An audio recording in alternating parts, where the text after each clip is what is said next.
నమస్కారం అందరికీ. నా పేరు డాక్టర్ రాంభూపాల్ రెడ్డి. నేను సన్రైజ్ హాస్పిటల్లో న్యూరాలజిస్ట్గా పనిచేస్తున్నాను.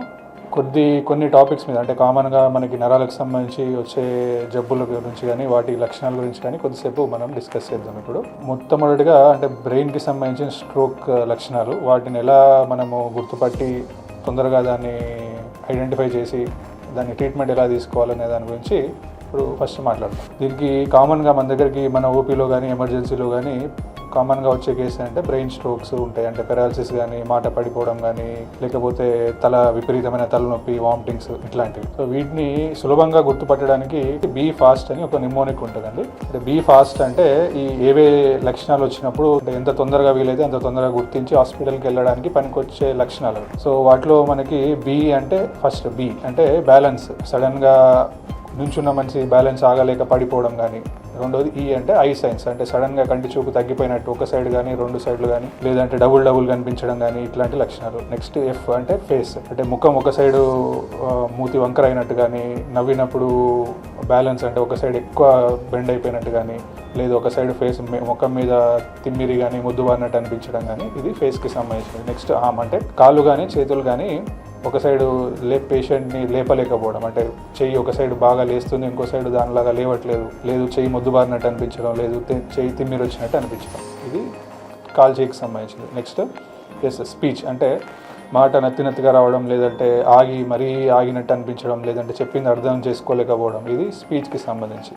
సో ఈ లక్షణాలు అంటే నేను చెప్పినట్టు ఏదైనా బ్యాలెన్స్ కానీ, కంటి చూపుకి సంబంధించింది కానీ, కాలు చెయ్యి ఇబ్బంది కానీ, లేదంటే మాటకు సంబంధించిన ఇబ్బంది కానీ, ఇలాంటివి ఏమైనా వస్తే ఇమీడియట్గా అంటే ఎంత తొందరగా వీలైతే అంత తొందరగా హాస్పిటల్కి వెళ్ళడం మంచిది. ఎందుకంటే ఒకవేళ అది బ్రెయిన్ స్ట్రోక్కి సంబంధించిన సిమ్టమ్స్ అయితే డాక్టర్ ఇమీడియట్గా స్కానింగ్ చేసి ఈ బ్రెయిన్లో ఏదైతే స్ట్రోక్కి జరిగిన కారణం అంటే బ్లడ్ క్లాట్ అయిందో దాన్ని కరిగించడానికి ఇంజెక్షన్స్ ఉంటాయండి. అంటే వితిన్ మనం 3 నుండి 4.5 గంటలోపు ఈ సిమ్టమ్స్ని మనం గ్రహించి తొందరగా హాస్పిటల్కి వెళ్ళి డాక్టర్ ఐడెంటిఫై చేసి ఆ ఇంజెక్షన్ ఇస్తే చాలా మటుకు పేషెంట్స్లో వితిన్ 24 అవర్స్ సిమ్టమాటిక్ ఇంప్రూవ్మెంట్, అంటే వాళ్ళు మంచానికి పరిమితం కాకుండా మాట ఫ్యూచర్లో పడిపోకుండా చాలా ఫాస్ట్గా ఇంప్రూవ్ అయ్యే అవకాశాలు ఉంటాయి. దీన్ని థ్రాంబోలైసిస్ అంటారు. అంటే ఐవీ థ్రాంబోలైసిస్ అంటే ఈ సిమ్టమ్స్ వచ్చిన పేషెంట్స్ని స్ట్రోక్ ఐడెంటిఫై చేసి మనం 3 నుండి 4.5 గంటల లోపల ఆ ఇంజెక్షన్ ఇవ్వగలిగితే చాలా మటుకు పేషెంట్స్లో అంటే వాళ్ళ లైఫ్ స్టైల్ అంటే వాళ్ళ ఎర్నింగ్ కానీ ఇంపాక్ట్ అవ్వకుండా చూసుకోవచ్చు. అంటే ఇప్పుడు సపోజ్ ఒక ఆటో డ్రైవర్కి ఈ ప్రాబ్లం వచ్చింది అనుకో, మనం ఎర్లీగా ఐడెంటిఫై చేసి తీసుకెళ్ళగలిగితే 4.5 గంటల్లో ఆ ఇంజెక్షన్ ఇవ్వగలిగితే వితిన్ 24 to 48 అవర్స్ ఆయన రికవర్ అయిపోతాడు, తన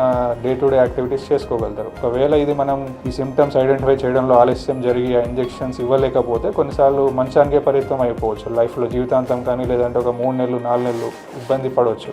సో దానివల్ల ఆయనతో పాటు ఆయన కుటుంబం కూడా ఇబ్బంది పడాల్సి వస్తుంది. సో ఇట్లాంటి సిమ్టమ్స్ ఏమైనా ఉంటే యాజ్ ఎర్లీ యాజ్ పాసిబుల్ మన ఇంట్లో కానీ మన చుట్టుపక్కల కానీ ఎవరైనా ఉంటే వాళ్ళని వీలైనంత త్వరగా దగ్గరలో ఉన్న హాస్పిటల్కి తీసుకెళ్ళి నరాల డాక్టర్కి సంబంధించి చూపించుకుంటే మంచిది. ఇంకోటి ఈ పెరాలసిస్ వచ్చే ముందు వార్నింగ్ సిమ్టమ్స్ ఉంటాయండి. ఇవి TIA అంటారు, ట్రాన్సియంట్ ఇస్కెమిక్ అటాక్. అంటే ఇవన్నీ వస్తే ఇమీడియట్గా పెరాలసిస్ అని కాదు, కాకపోతే ఫ్యూచర్లో పెరాలసిస్ వచ్చే రిస్క్ ఉంది అని మనకి చెప్పే సిమ్టమ్స్ ఇవి. ఇంతకుముందు నేను చెప్పిన సిమ్టమ్స్ లాగే ఉంటాయి ఇవి, కాకపోతే ఒక 10 నిమిషాలు సేమ్ సిమ్టమ్, ఒక 10 నిమిషాలు చేయి లేవకపోవడం, ఒక 10 నిమిషాలు మాట పడిపోవడం కానీ, ఒక 10 నిమిషాలు కంటి చూపు తగ్గిపోవడం, ఇవి ఒక గంట లోపల నార్మల్ అయిపోతాయి. అంటే ఒక అర్ధగంట సేపు చేయి లేవదు, తర్వాత ఆటోమేటిక్గా చేయి అనేది నార్మల్ అయిపోతుంది. అంటే ఏం ట్రీట్మెంట్ తీసుకోకుండానే కూడా నార్మల్ అయిపోతుంది.